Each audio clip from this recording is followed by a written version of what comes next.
Elias Wren had trained for many things during his years as a human diplomat, but nothing prepared him for the quiet pressure of standing on Velcara. The alien world looked calm from space, covered in silver oceans and wide violet plains. But the moment he stepped onto its surface, he felt the weight of invisible rules pressing down on him. The Velcarans were tall, elegant beings, with smooth skin that reflected faint shades of blue and gray depending on the light. Their movements were precise and controlled, as if every step had been rehearsed long before it happened. Emotion was hidden behind disciplined expressions, and even their voices carried a measured calm that made Elias feel loud and clumsy in comparison. He reminded himself why he was here. Humanity had only recently joined the wider galactic community, and Velcara was one of the most powerful civilizations in nearby sectors. The diplomatic mission was important. Humans needed allies, and the Velcarans needed to understand that humans were more than emotional chaos. Elias adjusted the collar of his uniform and followed the escort through a wide corridor lined with crystal pillars. Each pillar displayed images of Velcaran history, warriors standing tall, leaders giving speeches, generations frozen in perfect posture. Everything about the place reflected control and perfection. His escort stopped before a large training chamber. The doors opened silently. Inside, warriors practiced in coordinated movements. Their training looked like a dance combined with combat. Every motion was sharp and graceful, never wasted. At the center stood Commander Lyra. Elias had heard about her before arriving. She was known as one of the strongest commanders in Velcaran history. Some reports described her as unstoppable in battle. Others called her the embodiment of Velcaran ideals. Seeing her in person felt different. She stood taller than the others, her posture straight but relaxed, her presence commanding without effort. Lines of faint markings traced across her arms and shoulders, not decorative but earned through experience. When she moved, the room seemed to follow her rhythm. Elias watched quietly, trying to memorize the cultural details. Humans were taught that observation was the safest way to avoid mistakes. Lyra noticed him immediately. Her gaze shifted toward him, sharp and curious. She finished the current training sequence before dismissing the warriors with a small gesture. Silence filled the room. "You are the human diplomat," she said. Her voice carried calm authority. It was not a question. "Yes," Elias replied. "Elias Wren." "It's an honor to meet you." She studied him for a moment longer than he expected. "Humans are known for speaking freely," she said. "You will need caution here." He nodded politely. "I understand." But truthfully, he wasn't sure he did. The next hour passed with Lyra demonstrating training techniques while Elias observed and recorded notes. She explained the philosophy behind their movements: efficiency, balance, control. Every explanation sounded like a lesson in discipline. Elias found himself impressed. Humans valued adaptability, but the Velcarans had mastered precision to a level he had never seen. At one point, Lyra removed a piece of armor from her shoulder to demonstrate a movement more clearly. The action revealed faint scars across her skin, subtle lines that showed past battles. Elias reacted without thinking. "That shows real strength," he said quietly. Lyra paused. The other warriors froze. Elias realized too late that everyone had gone completely still. He felt the air change. "What do you mean?" Lyra asked slowly. He hesitated, suddenly aware he might have crossed an invisible line. "I meant those marks," he said carefully. "They show resilience." "Where I come from, people respect the story behind experience. It means you endured and grew stronger." The silence deepened. No one spoke. No. Elias felt his heart begin to race. Had he insulted her? The words had come naturally to him. Among humans, acknowledging strength and individuality was normal. But here, every cultural misstep, carried consequences. Lyra's expression remained unreadable. She dismissed the other warriors without looking away from him. They left quickly, clearly uncomfortable. Now only Elias and Lyra remained in the large chamber. "You spoke directly about my physical form," she said. Her tone was neutral, but Elias sensed tension beneath it. "Yes," he admitted. "If that was inappropriate, I apologize. I didn't mean disrespect." She did not respond immediately. Instead, she turned slightly away, as if considering something deeply personal. "Among my people," she said slowly, "such observations are rarely spoken aloud." "I see," Elias replied softly. He felt embarrassment rising. First impressions mattered in diplomacy, and he had already made a mistake. But Lyra's next words surprised him. "You did not speak with judgment," she said. "No," he said. "I meant admiration." She looked back at him. For the first time, he noticed something different in her eyes. Not anger, but confusion. "Humans admire imperfection?" she asked. He smiled faintly. "We admire authenticity. Strength is not always perfect. Sometimes it's what survives." She seemed to absorb his words carefully, as if hearing a foreign language. Without another comment, she turned and walked toward the exit. "Commander?" he asked gently. She stopped but did not turn around. "You will meet me later," she said. "What?" "Privately." Then she left. Elias stood alone in the training chamber, unsure what had just happened. Over the next few hours, whispers spread through the facility. He noticed glances from passing Valkarans, some curious, some disapproving. A human had spoken about a commander's body openly. Even if meant as praise, it had broken social boundaries. He replayed the moment in his mind again and again, wondering how he could have handled it differently. Humans were often described as emotionally expressive. Maybe that was a weakness here. Maybe honesty had no place in Valkaran society. Later, he received a message directing him to a quiet observation deck overlooking the planet's horizon. The sky outside glowed with deep shades of purple and gold as the sun lowered behind distant mountains. Lyra stood there, waiting. She did not turn when he approached. "You are not afraid," she said. "I try not to be," he answered honestly. "You should be," she said, though her tone lacked threat. He waited. After a long silence, she spoke again. "No one has ever described my scars as strength," she said. "They are reminders of failure to some. Where I come from, surviving hardship is never failure." She turned slowly to face him. Her expression carried something he had not expected. Vulnerability hidden beneath control. "Your words caused disturbance," she admitted. "I'm sorry," he said quickly. I did not say they were unwelcome. That surprised him. She stepped closer, studying him with curiosity. "You see things differently," she said. "That's what happens when different worlds meet," he replied gently. She seemed to consider that carefully. Outside the window, the stars began to appear. Elias realized that one accidental sentence had changed something between them, something deeper than diplomacy. And though he did not understand it yet, he sensed that this moment would shape everything that followed. Elias stood beside Lyra on the observation deck, watching the last light fade behind the distant mountains of Valkara. The sky slowly turned darker, revealing stars that looked brighter than any he had seen before. For a long moment, neither of them spoke. The silence felt heavy but not uncomfortable. Lyra's posture remained calm and controlled, yet Elias sensed something shifting beneath the surface. She had invited him here for a reason, and whatever she wanted to say seemed difficult even for someone as disciplined as her. "You see us differently," she said finally.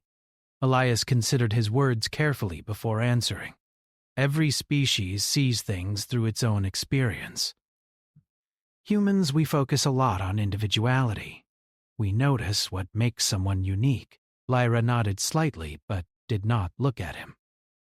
Among my people, individuality is secondary to purpose. A person represents their role, their family, and their rank. Personal traits are rarely discussed openly.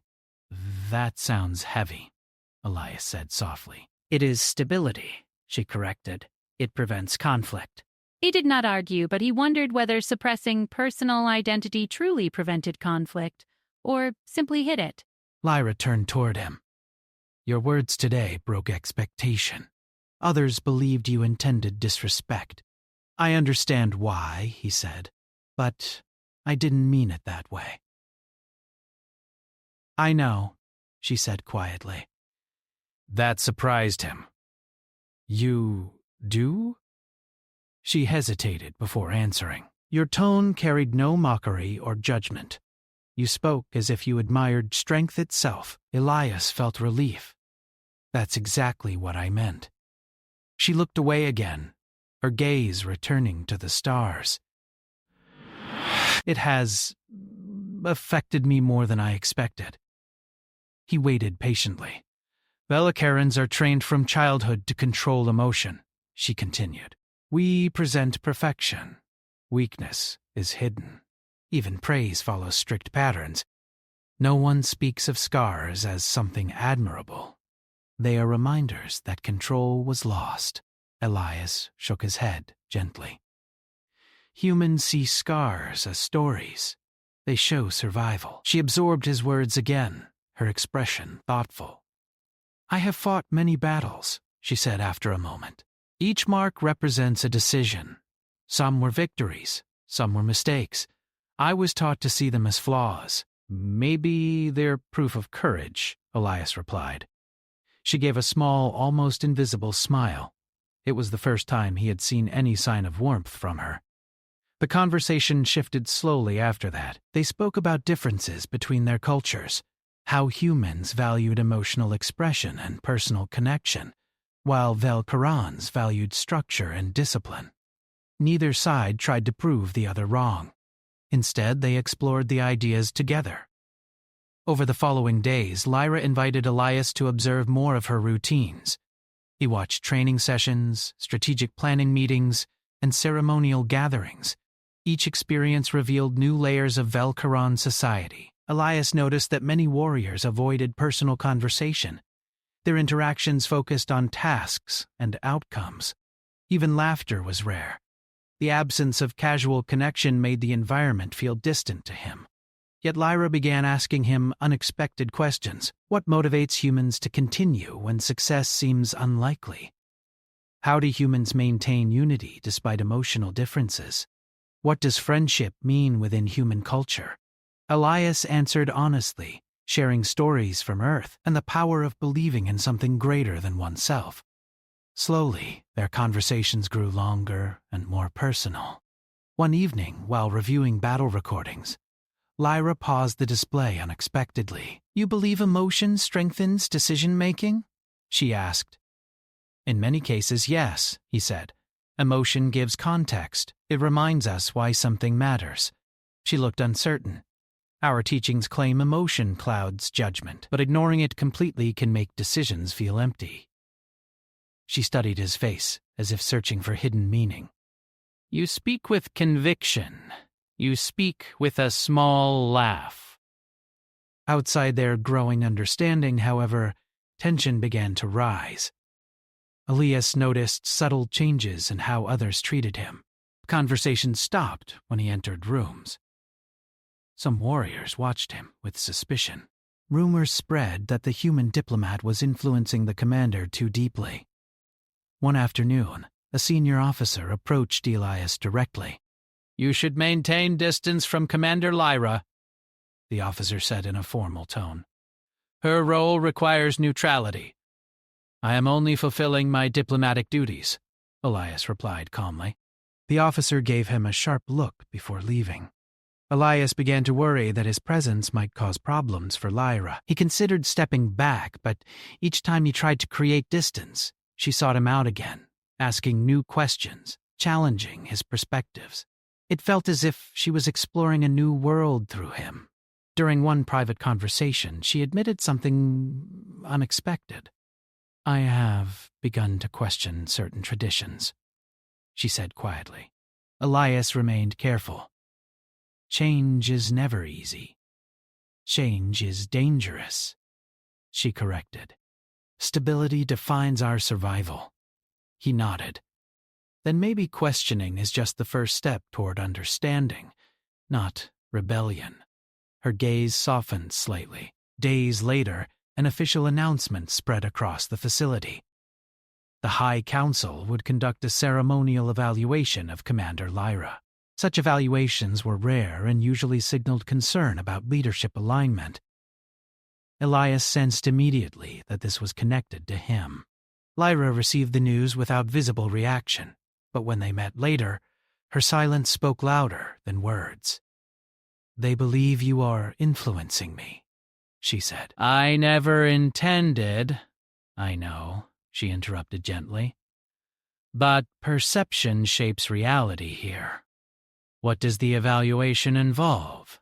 He asked. She hesitated. "I must demonstrate adherence to Velkaram ideals before the council." "That sounds intense." "It is necessary," she said, though her tone lacked certainty. "Can I attend?" he asked. "You may observe, but you cannot speak." He nodded, though unease settled in his chest. The days leading up to the evaluation felt heavy. Lyra trained harder than before, pushing herself with relentless focus. Elias watched from the sidelines, noticing how she struggled internally between strict discipline and the new ideas she had begun to consider. One evening, as training ended, she approached him quietly. "Your words changed something within me," she said. "I hope it helped," he replied. "It brought clarity and conflict," she admitted. He understood that growth often felt uncomfortable. "What happens after the evaluation?" he asked. "That depends on the council's judgment," she said. "And if they decide you've changed too much?" She looked directly into his eyes. "Then I will face consequences." The thought unsettled him deeply. As the day of the ceremony approached, Elias felt increasing tension throughout the facility. Conversations became more formal. Movement slowed. Even the air seemed heavier. On the morning of the evaluation, Lyra stood ready in ceremonial armor, her posture perfect as always. Yet Elias sensed the internal battle she was fighting. Before entering the ceremonial chamber, she turned toward him. "You spoke without fear that day," she said quietly. "I spoke without thinking," he corrected. She shook her head slightly. "No, you spoke honestly. That is rare." He smiled faintly. Humans can't help him sometimes. She allowed herself another small smile. "Observe carefully," she said. "You may witness something important." Then she walked into the chamber, leaving Elias alone with his thoughts. He realized that what began as a simple, accidental comment had grown into something far larger, a challenge to tradition, a shift in perspective, and possibly a turning point for an entire culture. And as the doors closed behind her, he wondered whether honesty would prove to be humanity's greatest strength, or its greatest risk. The ceremonial chamber of Velkara felt colder than any place Elias had visited before. The walls were made from smooth crystal that reflected soft silver light, and tall pillars formed a circle around a wide-open space in the center. High above, a transparent ceiling revealed the dark sky filled with distant stars. The environment felt sacred, almost overwhelming. Elias stood among observers near the outer edge. He had been instructed clearly. He was allowed to watch but not speak. Every part of him wanted to support Lyra openly. But diplomacy required restraint. They moved slowly, wearing long ceremonial garments that represented their authority. Their expressions remained calm, yet their presence carried undeniable power. Lyra walked into the center of the chamber with steady steps. Her armor reflected the light softly, and her posture showed perfect discipline. To anyone unfamiliar with her, she appeared completely unshaken. But Elias knew her well enough now to sense the tension hidden beneath her calm exterior. A deep voice echoed through the chamber as the ceremony began. "Commander Lyra of the Velkaran Defense Fleet," one of the elders said. "You stand before the council for evaluation. Concerns have been raised regarding deviation from traditional principles." Lyra bowed her head slightly. "I am ready." The evaluation started with demonstrations of skill. Lyra performed combat movements with flawless precision, moving through sequences faster and stronger than anyone else in the room. Each motion showed control, balance, and strength. Observers whispered quietly, clearly impressed. Elias felt proud watching her. She was extraordinary after. After the physical demonstration, the council began questioning her directly. "Reports suggest you have adopted unfamiliar viewpoints," one elder said. "I have listened to new perspectives," Lyra answered calmly. "Influence from the human diplomat?" another elder asked.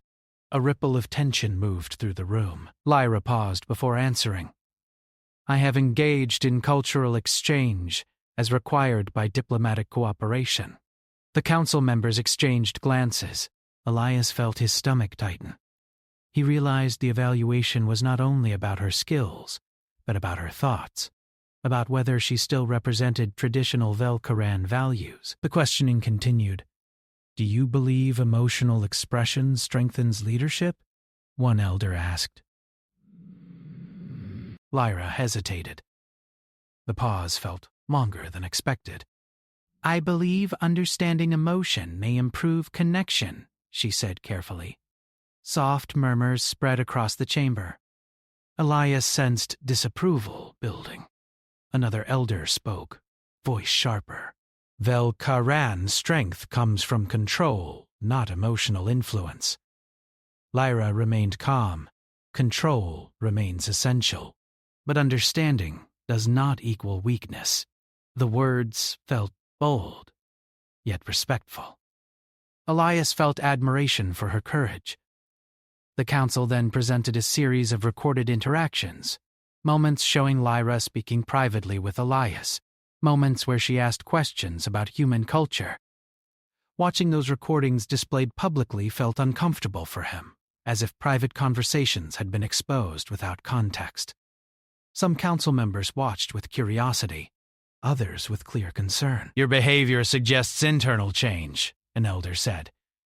"Change must be justified."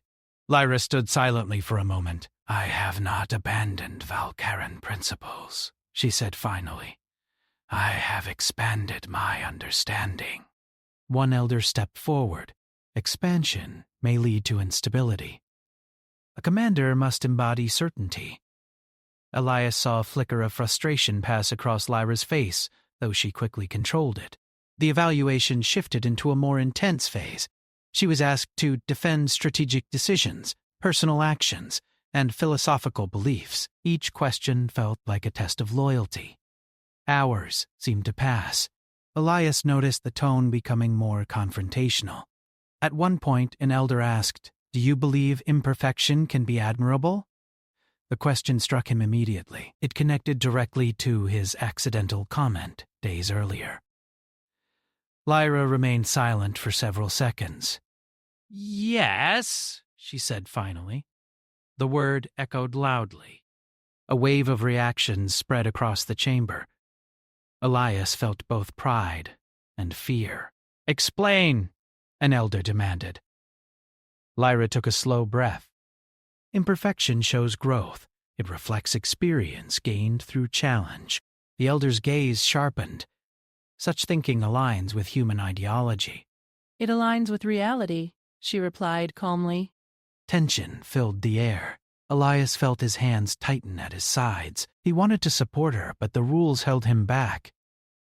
The council's questions grew more aggressive. Some elders implied that her association with a human diplomat had weakened her discipline. Others suggested she risked disrupting centuries of cultural stability.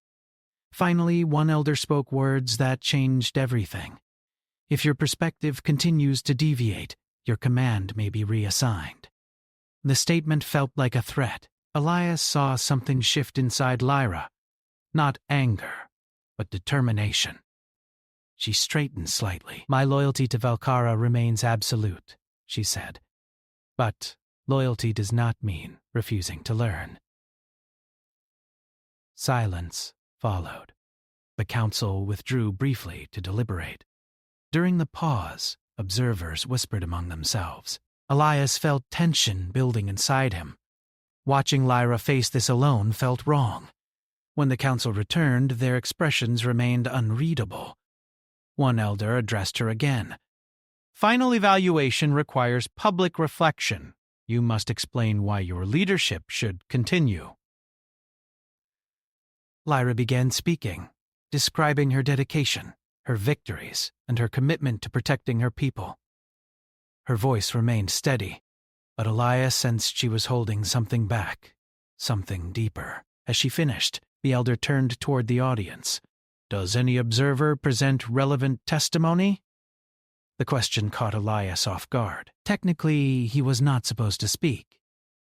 Yet the invitation opened a narrow possibility. His heart began to race.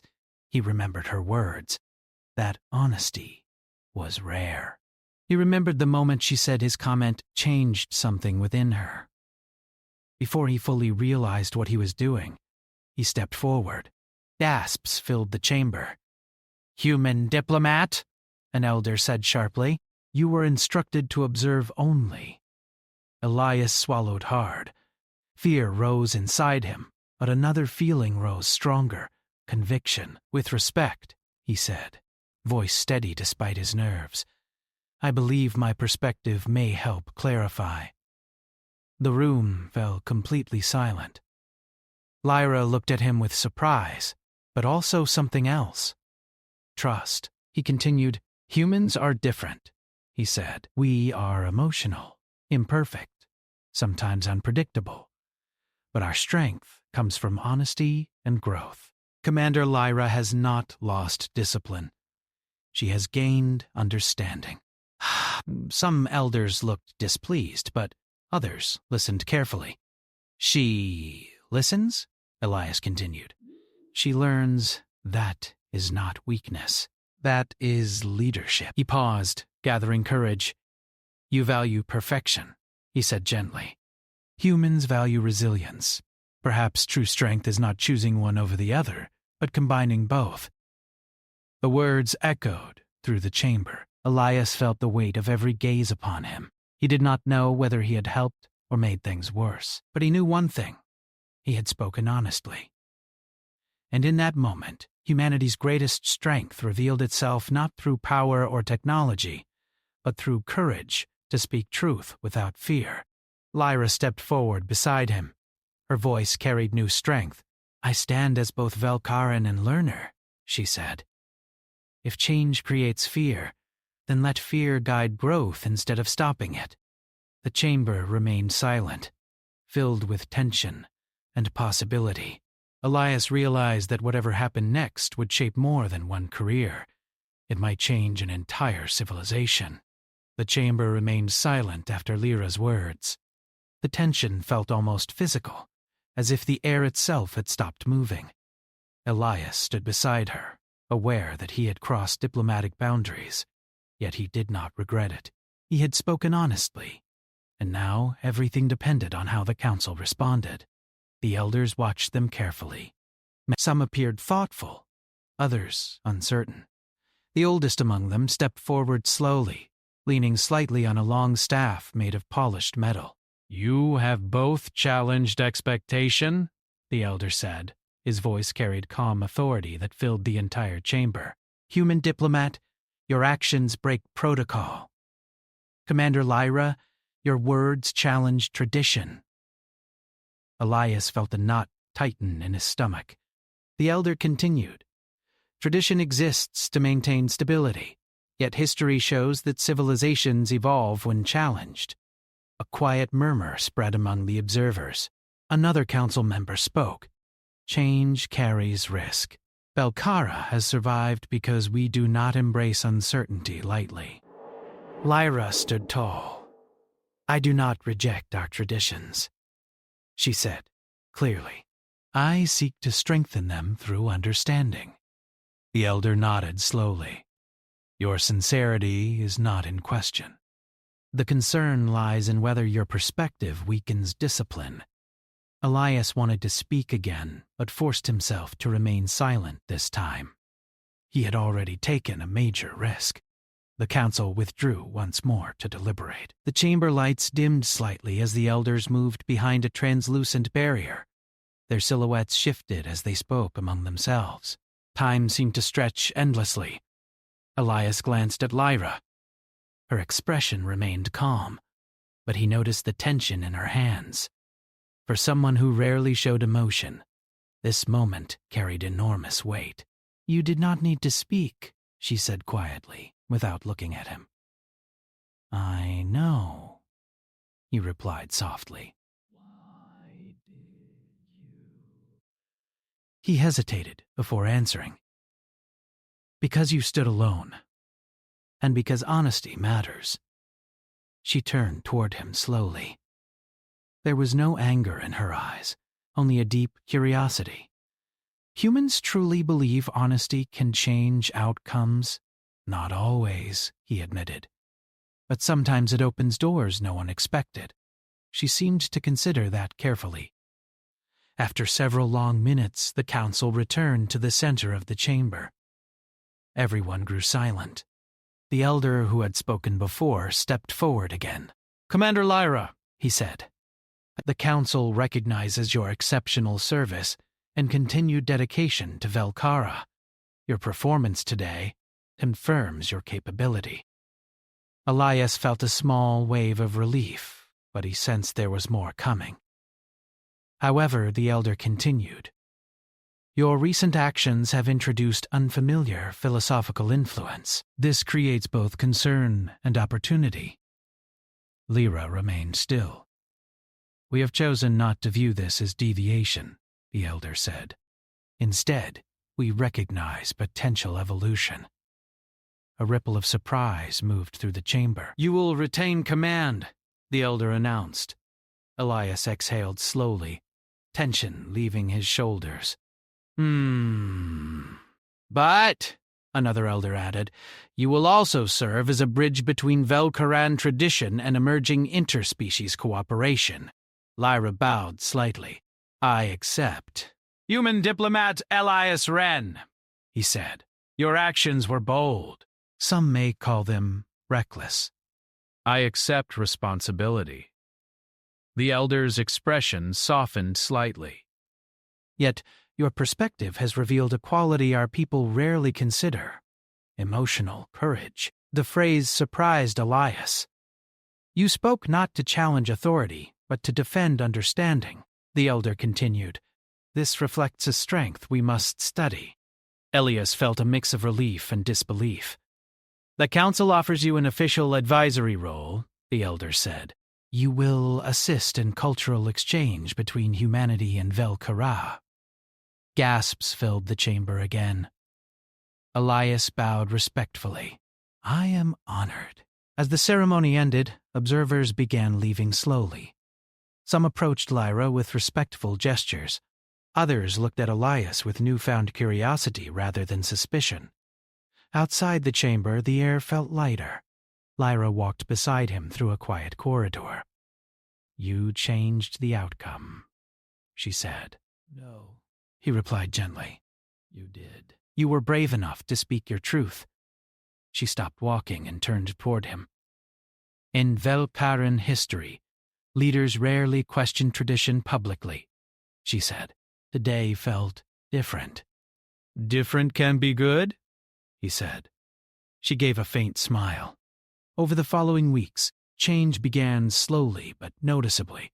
Small discussion groups formed where Velkaran spoke more openly about personal experiences. Training sessions included moments of reflection, encouraging warriors to understand their motivations rather than suppress them completely. Not everyone accepted the changes immediately. Some elders remained cautious. But curiosity spread faster than resistance. Elias worked closely with Lyra, helping design new cultural exchange programs. Humans and Velkarons shared stories, art, and philosophies. At first, conversations felt awkward, but gradually they became more natural.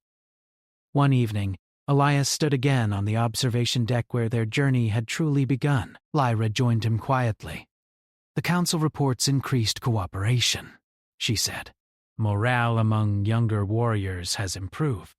"That sounds like success," he replied. "It sounds like transformation," she corrected. They watched the stars together. "You once said humans admire imperfection," she said after a moment. "I still believe that." "I understand it now," she said softly. "Imperfection allows growth." Elias smiled. "And you," she continued, "have become a symbol of something new among my people." "That's a lot of pressure," he joked lightly. She tilted her head slightly. "Humans use humor to ease tension." "Guilty," he said. She looked thoughtful. "Your accidental comment began this entire change." He laughed quietly. "Sometimes the biggest changes start with small moments." Below them, lights from the city stretched across the horizon. Velkara looked the same as before. Yet, Elias knew something had shifted deeply within its culture. Lyra spoke again. "Our traditions taught us that perfection creates strength," she said. "You showed me that understanding creates connection. Together, they create balance." He felt honored hearing that. As the stars moved slowly across the sky, Elias realized that humanity's greatest contribution to the galaxy was not technology or power. It was the willingness to be honest, to connect, and to grow alongside others. And for the first time since arriving on Velkara, he felt certain that this was only the beginning of a new era.